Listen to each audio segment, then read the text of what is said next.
Hello friends, welcome to bliss cinemas. இன்னைக்கு நம்ம Tamil டப்பிங்ல தந்திவன் YouTube சேனல்ல ரிலீஸ் ஆயிருக்க நீ இருக்கும் வரை படம் எப்படி இருக்குன்னு பார்க்க போறோம். வாங்க வீடியோக்குள்ள போகலாம். இந்த படத்தை பத்தி பி.கே. ராதாகிருஷ்ணன் டைரக்ஷன் பண்ணிருக்காங்க. இது ஒரு ஃபேமிலி டிராமாவா ரிலீஸ் ஆயிருக்கு. இந்த படத்துல மம்மு கோயா, நீரா குரு மற்றும் பலர் நடிச்சிருக்காங்க. இப்போ இந்த படம் எப்படி இருக்கு பார்க்கலாமா வேணாமா, யாரெல்லாம் பார்க்கலாம் அப்படின்றத இந்த வீடியோல தெளிவா பார்க்கலாம். இப்போ இந்த படத்தோட கதையை பத்தி பார்க்கலாம். நம்ம ஹீரோவும் ஹீரோயினும் பாத்தீங்கன்னா லவ் பண்றாங்க. வீட்டுல ஒத்துக்கல அப்படின்றதுனால வீட்டை விட்டு ஓடி வந்துடுறாங்க. நம்ம ஹீரோ பாத்தீங்கன்னா அவங்கள வேற ஊர் கூட்டிட்டு வராங்க. வர வழியில பாத்தீங்கன்னா ஒரு டீ கடையில ஒதுங்குறாங்க.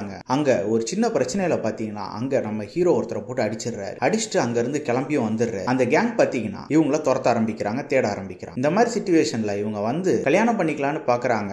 ஆனா அது நடக்காமலே இருக்கு. நம்ம ஹீரோ ஹீரோயின் கிட்ட க்ளோஸ் ஆகணும் அப்படின்னு பாக்குறாரு. ஆனா அவங்க கல்யாணத்துக்கு முன்னாடி எதுவும் கிடையாதுன்னு ரிஜெக்ட் பண்ணிடுறாங்க. இந்த மாதிரி சிச்சுவேஷன்ல பாத்தீங்கன்னா ஒரு பார்க்ல நம்ம ஹீரோ போயிட்டு இருக்கும் போது பாத்தீங்கன்னா அங்க ஒரு மேஜர் வாக்கிங் ஸ்டிக்கோட நடந்துகிட்டு இருக்காரு. அவர்கிட்ட ஒரு கேங் பிரச்சனை பண்றாங்க. அதை எதிர்த்து இவர் நிக்கிறாரு. அவங்கள காப்பாற்றவும் செய்யறாரு. அவங்க கூட ஃப்ரெண்ட்ஷிப்பும் ஆகுறாரு. அவங்களோட வைஃப் பாத்தீங்கன்னா கொஞ்சம் எங்கேஜா இருக்காங்க. அவங்களுக்கும் நம்ம ஹீரோக்கும் பழக்கம் ஏற்படுது. ஒரு கட்டத்துல அது தப்பான உறவா மாறுது. அதுக்கப்புறம் இந்த படத்துல என்னென்ன சுவாரஸ்யமான சம்பவம் நடக்குது அப்படின்றது தான் இந்த படத்தோட மொத்த கதையே. இப்ப இந்த படத்தோட பாசிட்டிவ் ஐடியா பத்தி பார்க்கலாம். பாசிட்டிவ் தமிழ் டப்பிங் ரொம்ப நீட்டா லிப்சிங் கூட பண்ணி கொடுத்திருக்காங்க. ஸ்டோரி பிளாட் பாத்தீங்கன்னா ஒரு யூசுவலான ஸ்டோரி பிளாட் தான். பெருசா புதுசா எதுவும் கிடையாது. இதுல கேரக்டர் ரேட்டிங் பத்தி நம்ம ஹீரோ ஃபாலோ பண்ணாலே ஓவராலா இந்த படத்தை பார்த்து முடிச்சிடலாம். ஆனா யாரோட கேரக்டருமே பெருசா எழுதல. யாரோடையுமே நம்மளால மிங்கிளாகி உட்காந்து படத்தை பார்க்க முடியல. அதே மாதிரி இவங்க சொல்ல வந்திருக்க மெசேஜ் ரொம்ப நீட்டாவே கன்வே பண்ணிருக்காங்க. நம்ம டெக்னிக்கல் ஆஸ்பெக்ட்ஸ்ல படம் ஓகேவா இருக்கு. சினிமோட்டோகிராஃபிலாம் ஓகேவா தான் இருக்கு. சவுண்ட் எஃபெக்ட்ஸ் பிஜிஎம்லாம் பரவாயில்லாம இருக்கு. இந்த படமே ஒரு லோ பட்ஜெட்ல தான் எடுத்திருக்காங்க. பார்க்கும்போதே குவாலிட்டி வைஸ் ஒரு சீரியல் பார்த்த எஃபெக்ட் தான் இருக்கு ஒவ்வொரு சீனுமே. ஸ்கிரீன் பிளே வைஸாவது அல்டிமேட்டா எழுதி எடுத்திருக்காங்களான்னு பார்த்தா அதுவும் கிடையாது. அவங்க இஷ்டத்துக்கு ஏனோ தானு படத்தை